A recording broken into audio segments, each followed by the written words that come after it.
Thank you, Mr Speaker. Yesterday at the National Press Club, the Prime Minister gave himself one giant pat on the back. He's doing a great job. All you need to do is just go and ask him. There were no new announcements, no grand plans for the future, but the stats, the graphs were an exercise of self-congratulation of epic proportions. Because here we are in the 8th year of this government, and the Prime Minister and his government are looking quite comfortable as they are entrenched on that side of the parliament. They are luxuriating in the blue carpet, strolling the grounds of Kirribilli and the Lodge, but there is a certain detachment from the Australian people, because it is hard to imagine a speech that is more divorced from the reality of the Australian experience than what we saw yesterday. On this day, there are 2 million Australians who are looking for work, Australians who are unemployed or who are underemployed. And to be sure, COVID-19 has dealt a very significant blow. There were businesses, and particularly small businesses, who literally overnight had a line struck through their business model.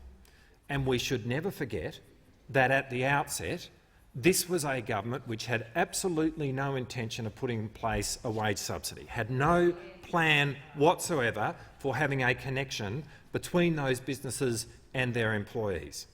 JobKeeper has been a game changer, but it's come about because of the advocacy of Labor. It's what we said and what we did which meant that it happened. And here we are in February of 2021, and JobKeeper is due to end in just 8 weeks, next month. And if you are a business who's got no chance of having the circumstances which existed before COVID-19 putting back in place, that is a devastating timeline which is looming on the horizon. I mean, if you are a travel agent, or if you are operating in the tourism industry reliant on international tourists, if you are in some way connected with aviation, they're not through this. There's no prospect of that business being back in place. Just a couple of weeks ago, I went to De Graves Lane in Melbourne, that iconic strip in the heart of the city, which is famed for its restaurants and its coffee shops. Normally, it's a part of the world which is teeming with people, but they're not there right now. And all those businesses are doing it tough. And the simple fact is this, that if JobKeeper is removed before those businesses are in a position to operate properly, then we are going to see them go bust, and with that we will see the loss of thousands of jobs. But even before COVID-19 struck, this was a government which had an appalling record when it came to jobs and employment. Throughout the entirety of the tenure of Scott Morrison as the Prime Minister of this country, there have been more than 1 million people who have been underemployed. In my electorate alone, since 2013, we've seen Ford stop making cars, we've seen Alcoa stop producing aluminium at its smelter at Point Henry. Now, I'm not here saying that every job can be saved, but you can certainly have a go. And that's not what this government has ever been about. In fact, this was a government which went and dared the car industry to leave our shores. And that's exactly what they did. Decisions from Toyota and Holden. And at that moment, we lost significant industrial capability. Because at that moment, we lost the most complex manufacturing that we were doing in this country at that time. Rather than climbing the technological ladder, what we did was fall down it. And what happened at that moment was well-paid, secure jobs were also lost. You know, I know lots of people who worked at Alcoa and Ford. Some of those people have not got a job since. But for those who have, none of them have got the kind of well-paid, secure job that they used to have when they worked at Alcoa or Ford's. And so when you have a job of that kind and you lose it, and it's replaced by a part-time casual job where you're being paid half as much, I mean, this is not a transaction which is like for like. And this is where the stats don't tell the story. This is a government which loves those statistics, but they are not telling the story of the human experience in communities across our country. But there is one group of jobs that those opposite will protect and will defend with the intensity and the focus of a feeding shark, and that is their own. You only need to look at the Sports Rorts program in the lead-up to the last election.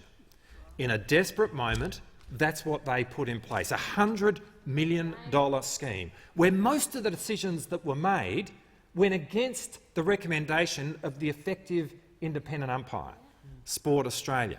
Instead, what we had was a colour-coded spreadsheet being directed from the Prime Minister's office himself, based on the marginality of the seat in which the particular sports club was located.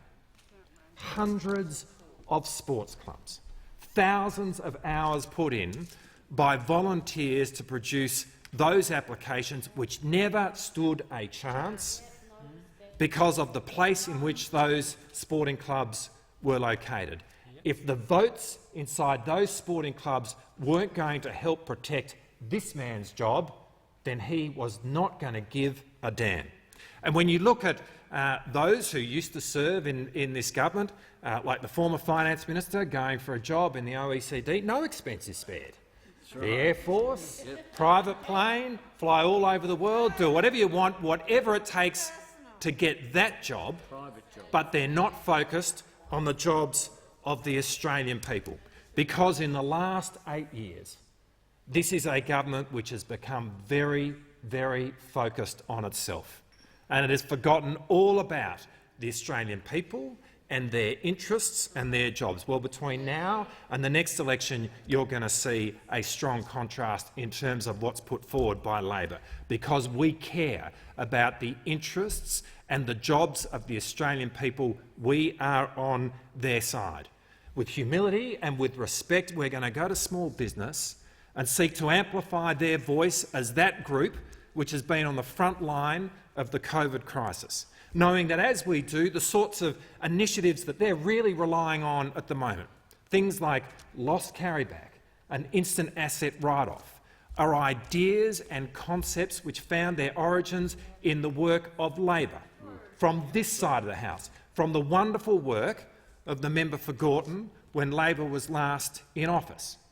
And so when small business go to the election, when it next comes, and they look for a reason to vote, the first place they will see is Labor. And we will be doing everything we can to put forward a plan about how we're going to rebuild industry in this country and manufacturing in a first world context, knowing that the only way you can do that and make a profit is for us to be making product at the highest value level.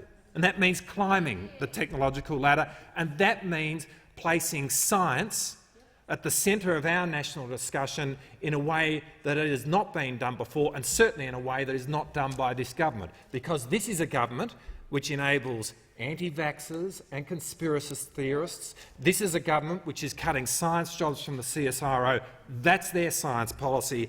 Ours is going to be very, very different indeed. And most importantly, we understand the importance of turning science into jobs. Because under this government, Australia stands as one of the worst commercialisers of public research in the OECD. The ability for this government to translate our basic research into jobs in this country has been singularly hopeless. So that is going to be different. And we will have plans in respect of that. We will have plans in respect of small business and its place within our economy.